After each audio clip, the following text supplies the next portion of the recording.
Il y a des hommes qui construisent leur vie comme une façade. Une maison propre, un sourire large, une réputation sans tache. Des hommes qui organisent des fêtes pour les enfants du quartier, qui serrent la main des élus, qui font des dons à des associations caritatives. Des hommes que tout le monde admire. Et derrière cette façade, il y a parfois quelque chose d'une noirceur absolue, quelque chose que personne ne veut voir, même quand les signes sont là. C'est l'histoire de John Wayne Gacy, un entrepreneur prospère de Chicago, un bénévole apprécié, un père de famille respectable et l'un des tueurs les plus dévastateurs que les États-Unis aient jamais connus.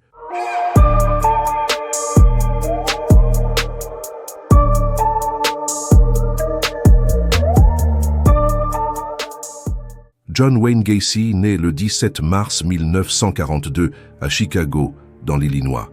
Il est le second enfant d'une famille d'origine polonaise et danoise.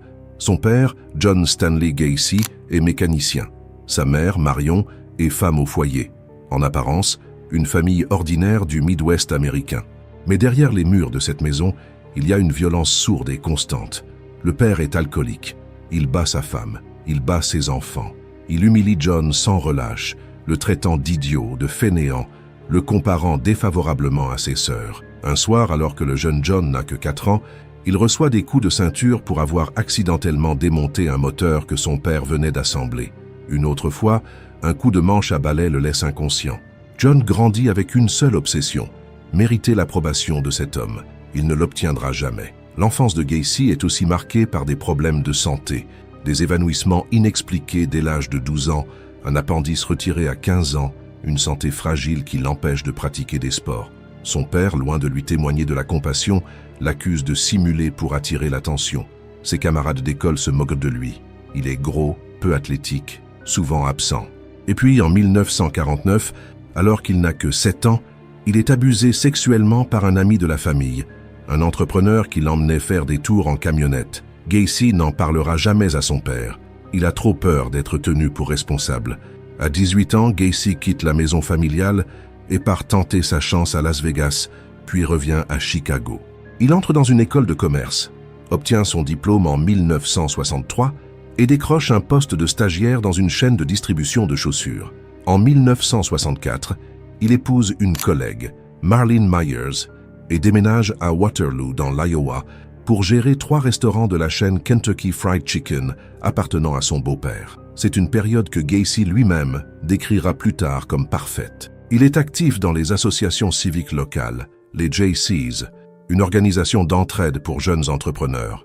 Il monte rapidement les échelons.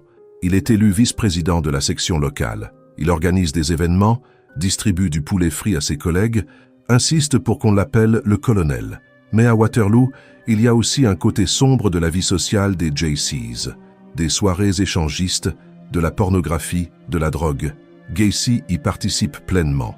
Et il commence à avoir des rapports sexuels avec de jeunes employés de ses restaurants, des adolescents qu'il enivre, qu'il manipule.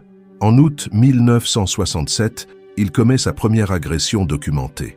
La victime s'appelle Donald Voorhees, 15 ans, fils d'un collègue. Gacy l'attire chez lui sous prétexte de lui montrer des films, l'enivre et le contraint à un acte sexuel. Dans les mois qui suivent, plusieurs autres adolescents subiront le même sort. En mars 1968, Voorhees parle à son père. Une plainte est déposée. Gacy est arrêté, accusé de sodomie. Il nie tout, parle de motivation politique, mais les résultats des tests psychologiques sont accablants. 2 psychiatres concluent que Gacy souffre d'un trouble de la personnalité antisociale et qu'il est peu probable qu'un traitement change quoi que ce soit. Il sera de nouveau en conflit avec la société, disent-ils. Leurs recommandations seront ignorées. En décembre 1968, Gacy plaide coupable et est condamné à 10 ans de prison dans l'État de l'Iowa. Il n'y passera que 18 mois. Le jour de sa condamnation, sa femme demande le divorce. Il ne reverra jamais ses enfants. En prison, Gacy est un modèle. Il gère la cuisine, relance la section des JCs parmi les détenus, obtient des augmentations de salaire pour ses camarades. Il est libéré sous conditionnel en juin 1970. Il a 28 ans. De retour à Chicago, Gacy s'installe chez sa mère, puis achète une maison dans le quartier de Norwood Park, au numéro 8213 de la West Summerdale Avenue. Une maison ordinaire, dans une rue ordinaire, dans une ville ordinaire. Il fonde une entreprise de construction, la PDM Contractors, Les affaires marchent bien. En 1978, le chiffre d'affaires dépasse 200 000 $. Il emploie principalement des jeunes hommes, des lycéens, des étudiants. Il se remarie en 1972. Il s'investit dans la politique locale via le Parti démocrate. Il est nommé au comité d'éclairage public du Township. On lui confie la direction de la parade du jour de la Constitution polonaise de Chicago. En mai 1978, il est photographié aux côtés de Rosalynn Carter, la première dame des États-Unis. La photo sera publiée dans les journaux. Et puis il y a Pogo, ou Patches. Les deux personnages de clown que Gacy crée vers la fin de 1975. Il coude lui-même ses costumes, apprend à se maquiller. Il se produit dans des fêtes locales, des événements politiques, des hôpitaux pour enfants. Ses voisins l'adorent. Il organise des barbecues géants chaque été. Il est l'homme à tout faire, le voisin serviable, le citoyen modèle. Mais il y a quelque chose d'étrange dans le maquillage de Pogo. Quelque chose que même des clowns professionnels remarquent. Les coins de sa bouche sont pointus, pas arrondis. Un détail minuscule. Un détail qui donne froid dans le dos quand on sait ce qui se passe à l'intérieur de cette maison. Le premier meurtre documenté de Gacy remonte au 2 janvier 1972. La victime s'appelle Timothy Jack McCoy, 16 ans. Il voyage en bus depuis le Michigan vers Omaha avec une escale à Chicago. Gacy l'aborde au terminal Greyhound, l'invite à visiter la ville, lui propose de dormir chez lui pour attraper le bus du lendemain matin. McCoy ne prendra jamais ce bus. Selon le récit que Gacy donnera plus tard à la police, il se serait réveillé ce matin-là pour trouver le jeune homme à l'entrée de sa chambre, tenant un couteau de cuisine. Une bagarre aurait éclaté. Il l'aurait poignardé en état de légitime défense. Mais ce que Gacy ajoutera ensuite révèle tout. À l'instant de la mort de McCoy, il dit avoir ressenti une excitation qu'il n'avait jamais connue auparavant. Une satisfaction totale. C'est à ce moment-là, dira-t-il, qu'il a compris que tuer était pour lui la sensation ultime. Timothy McCoy est enterré sous le plancher de la maison, recouvert de béton. Entre 1972 et 1975, Gacy tue au moins une autre victime, un adolescent non identifié. Mais c'est à partir de 1975 que tout s'accélère. Il développe ce qu'il appellera le truc des menottes.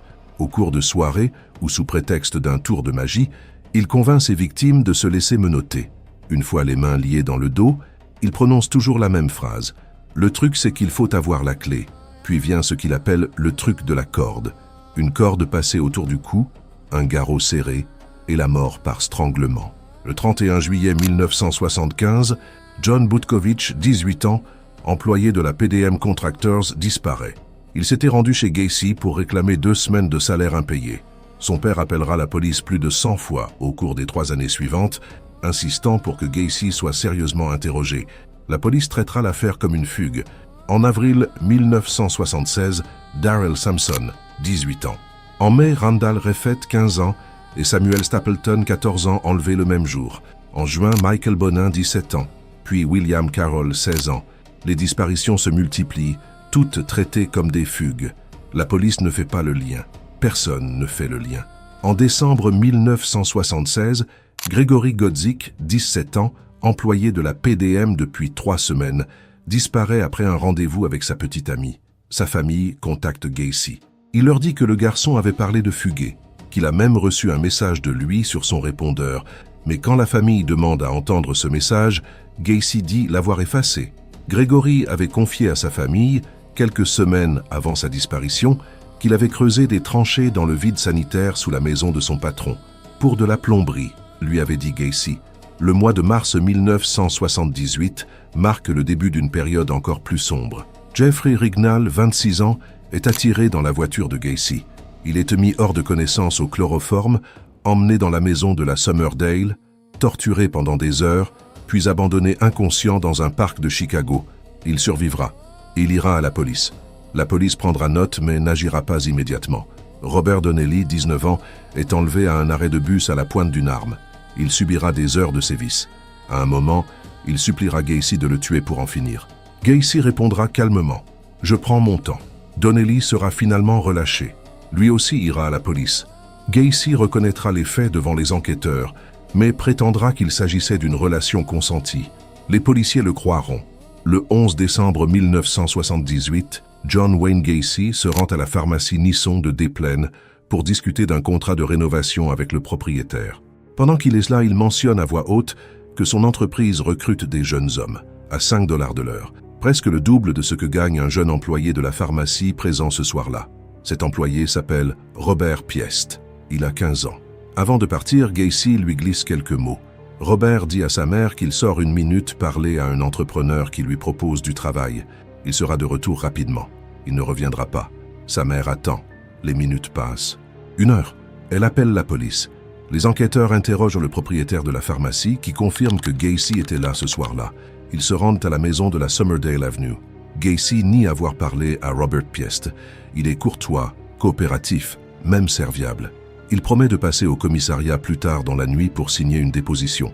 Il ne viendra qu'aux premières heures du matin, couvert de boue, avec une vague explication d'accident de voiture. Mais cette fois, les enquêteurs ne lâchent pas. Ils enquêtent sur le passé de Gacy. Ils trouvent la condamnation en Iowa. Ils trouvent les plaintes non suivies des faits. Ils obtiennent un mandat de perquisition.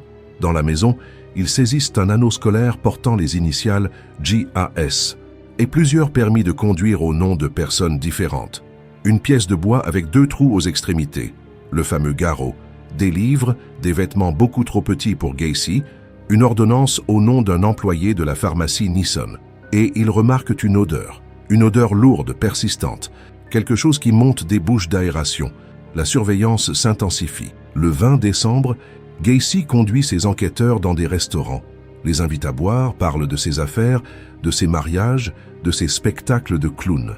À un moment, il se penche vers l'un des policiers et lui dit, avec un sourire tranquille, « Vous savez, les clowns peuvent s'en tirer avec n'importe quoi. » Ce soir-là, il se rend chez ses avocats et commence à parler. Il leur dit que Robert Piest est mort, qu'il est dans une rivière. Il leur confie, en termes vagues, avoir été le juge, le jury et l'exécuteur de nombreuses personnes. La plupart, dit-il, sont enterrés sous sa maison, d'autres dans la rivière. Il s'endort au milieu de sa propre confession.